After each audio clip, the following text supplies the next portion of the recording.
Hi everyone, this is Adam Dewhirst and I'm doing a quick walkthrough of my method of sculpting on 123D Creature. So straight into it.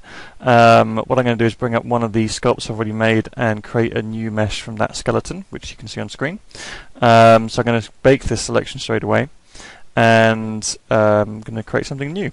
So first thing I normally do is just very quickly block out the eye sockets using Sculpt In.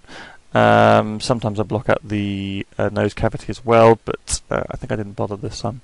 And then I'm basically going to switch to the grab tool and just, in the same method you use for ZBrush, just start pulling and pushing and start shaping this head. Of course, there's not a huge amount of control you have in 123D Creature for the base mesh, so I've started with a very blocky shape. So I'm going to use I'm going to use the grab tool, not 123D Creature. I'm going to use the grab tool, and I'm just going to start shoving stuff around and start trying to create a nice head bust. What I'm doing here is just pulling out some pectorals, pushing up the shoulder, trying to create something that is a bit more recognizable as the upper torso. And this is currently recorded at 4x speed, so this was about an hour, and it's going to be reduced down to about 15 minutes. Alright, I've switched over to the Sculpt Out brush, and I'm just going to start blocking stuff in. Now this works essentially just like your standard brush or your sculpt brush in Mudbox. It actually builds up on the surface quite well, so it's quite similar to a clay build-up brush in ZBrush. So yeah, I'm just going in here, blocking stuff in. At this point in the recording, I was just trying to do a head, not really sure what I'm making, trying to feel it out a bit. Trying to get some cheekbones in, blocking an eyeball very quickly. And generally just sort of feel it out. As you can see, the head shape's a little funny, but it's all very much a case of just trying to block it in and keep going. So we've got the ears here. Now you can see there's a faint blue line down the middle. That's the symmetry line, and in the bottom right hand corner there's a little icon there that's currently white. That lets you turn symmetry on and off. Very useful. I start with symmetry on just to block it in and then tend to turn it off towards the end. So I'm trying to block in the lips here very quickly, and this will be where I use the flatten brush, which is it's one of the possibly the least used brush in the palette. I use it to do the top of the lips, and there we go. That was it. And then just basically use the sharpen brush to try and highlight that area, and then again back to Sculpt Out to try and pull those lip shapes out. And another great way to sort of refine those creased areas is just to use the grab brush and pinch those lip areas together. So again, just trying to flesh the character out a bit, putting in some nostrils. Yeah, trying to shape the nose a bit and put the brows in. It's quite an angular character, and I can't tell if it was around this point or a little bit later, but I started to decide I was going to do a sort of Nosferatu style character. So his face starts to get a bit longer, and I start to pull out the nose a little bit to something a bit more angular and I don't know, a bit creepier, I guess. So yeah, just refining the shape. He's a bit bobbly at the beginning, so trying to make him more angular, more sinister, slightly more bony. Those cheekbones were a bit bubbly, so again, just basically using Sculpt Out and then bash it back down with the smooth brush. It's largely very similar to how you would work in ZBrush or in Mudbox. Again, blocking out the ear really quickly. Ears are a really problematic area because it's very hard to get. There's no mask brush, and my normal method would be to mask off the rest of the head and then kind of pull that shape out. But you can't really do that here, so it's often a case of turning that grab brush very small and just pulling out the tops of the ears, the bottom of the ears, and then trying to shrink it back down a bit. The grab brush does go surprisingly small actually, so don't be afraid just to whack it right down to its lowest setting and you will get quite a fair bit of control. It's got a bit of a funny shaped head at this point. I think I'm just trying to readjust my overall proportions, giving him a bit of a bigger jaw. And yeah, just generally trying to reshape the head just a little bit. And I got that grab brush again, really useful. Can use it quite late in the process. The thing about 123D Creature is that you're never going to go up or down with your subdivisions. So what you've got is what you end up with. So any detail you put in there, it's going to be quite easy to shift all that around using the grab tool. You're not going to lose too much of it. So yeah, again, refining it, just maybe changing that lip shape just a little bit. So coming up to kind of a 1/3 of the way in, so this is about 20 minutes in, and I was sitting on the sofa while I was recording this, watching an episode of Mad Men. So the beauty of this program is that you can literally do it anywhere. I use it mostly on the commute while I'm on the train, but it's especially on an iPad mini, which is what I'm using. It's really easy just to pull out. I often just keep it in my pocket and pull it out and just try to avoid people staring. It does tend to draw a few interested people looking.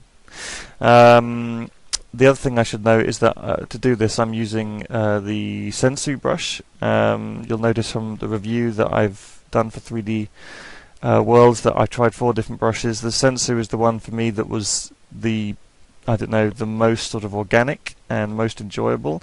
It does have its setbacks.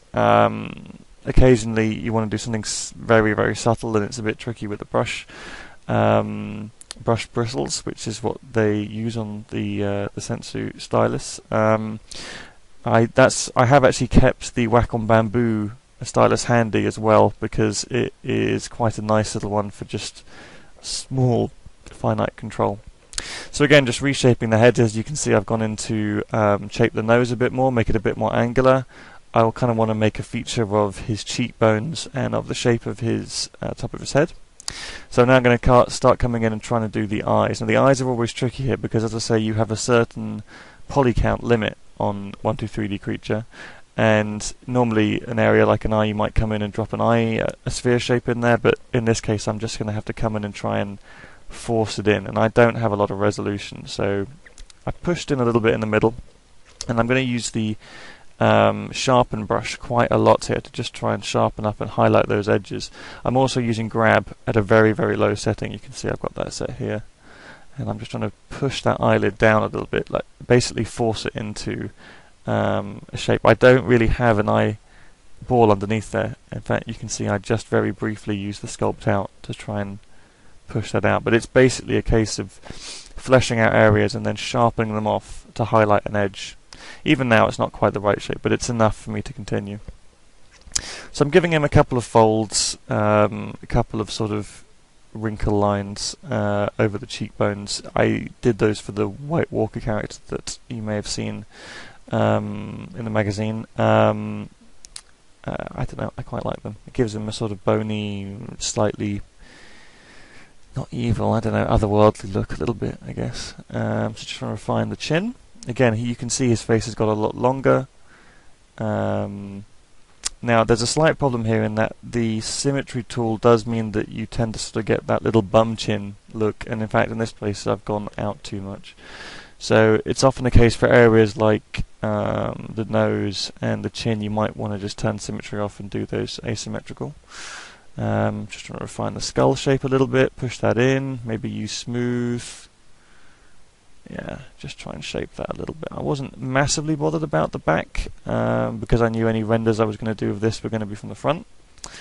So again, just trying to work a little bit into the actual body anatomy here, pulling out the pectoral muscles, trying to pull out the shoulder muscles, the Adam's apple there. Just trying to... I think it's quite important with this app in particular to really sort of overly emphasize your shapes, because you know, because of the lack of resolution, you really have to make sure there's a shadow there to make them visible. So I'm going to give them a little bit of neck fat there, which is quite nice to pick up on. And I think the character's coming together a lot better now. Those ears I've made a little bit more pointy, I guess a little bat-like, trying to add a bit of hint of shape to them.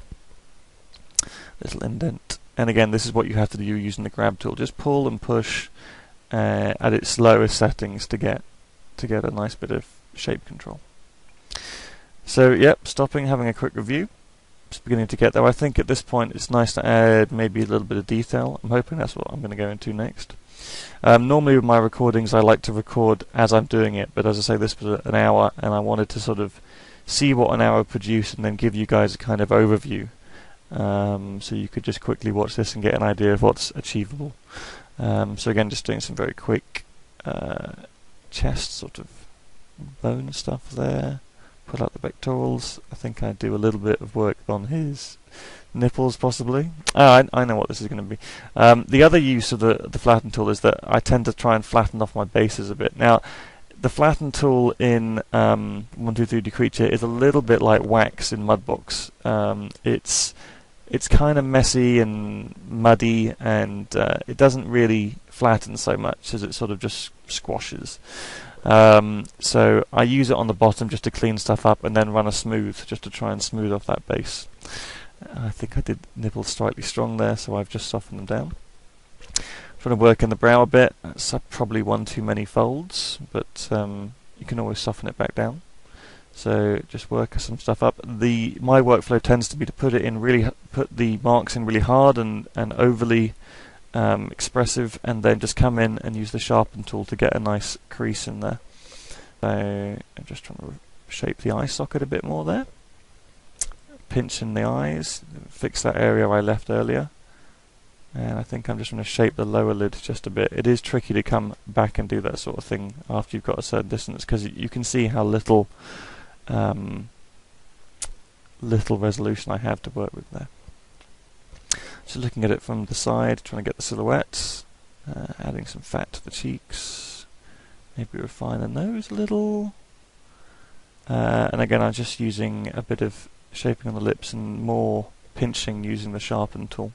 I mean, these are all brushes you should be familiar with from ZBrush and Mudbox. They all have their counterparts. I mean, sharpen is pinch. I do use sculpt out a bit like clay buildup.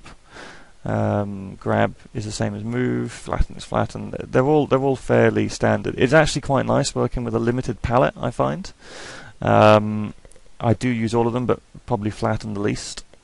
But yeah, I try to get through the whole palette. It does make it quite easy just having those 6 brushes. The one thing would be handy on this is if you could go back to your shaping tool. Okay, so I want to talk about the veins a bit. What I'm doing here is using sculpt out and having a very strong but small brush. So the brush size is on the left and the strength is on the right, and then I'll come in and use the sharpen brush to make those very small and subtle veins on the head. So there we go, that's just been sharpened, smoothed off the ends, tidy it up, and it gives you a really nice little subtle pinched kind of vein effect. So I guess you could use it for wrinkles as well, fine wrinkles. In a bit I'll do a similar effect on his lip. I try to give him a little bit of a cut on one side of the lip. So this is where I'm switched over to asymmetrical work here. I'm trying to do some lines just at the side of his eyes. Just give him a little bit of detail that's not symmetrical. I'm not going to pose this guy. It's really just an exercise in modelling a character, saving it at this point. I think I was down to about 5% battery, so always wise to save as you go. And you can duplicate your meshes as well, and as you saw from the beginning, make duplicates from the skeleton if you liked the basic shape of your mesh. Okay, so getting back into it. Yeah, just adding some additional sort of fatty detail, and I think we're going to be coming up to the last minute here. So this is where I worked into that lip. So again, just indents and use the sharpen tool to make a nice little pinch there. Nice bit of detail. I suppose I could have done an eyeball, but I quite leaving an iris, that is, but I quite leaving blank eyes. So this is an interesting thing. I've forgotten to turn symmetry back on, but actually I've got to say, once you got to this point, it's quite nice leaving symmetry off. But just trying to shape the jaw a little bit, and again moving the neck. And I decided at the last minute that I wanted him to be just a wee bit more hunched, so I did pull out the back just a little bit. If we'd done a full figure, he would have hopefully had a bit of a sort of a stoop, I think. So I think we're pretty much at the end of the sculpting here. I did try and fix the neck shape just a little at the last minute, but wasn't really focusing overly on the anatomy. It's really just about trying to get a character down. I use 123D Creature mainly for blocking in character ideas, and the beauty is when you're finished you can export it as an OBJ, just email it to yourself, and continue it in Mudbox or in ZBrush, or retopper it, do whatever you want. So saving here, the last thing I did is take it into the render mode, I like the dusk light setting, which is this nice greeny one. As you can see, I've got my own background that I tend to do quick renders of. You can import your background, so this grey one that you're seeing is my own creation. And then just do exporting out a couple of quick renders, just for the sake of keeping a record. A couple of filters in here. There we go, that's it. Hope you guys enjoyed. Give it a go.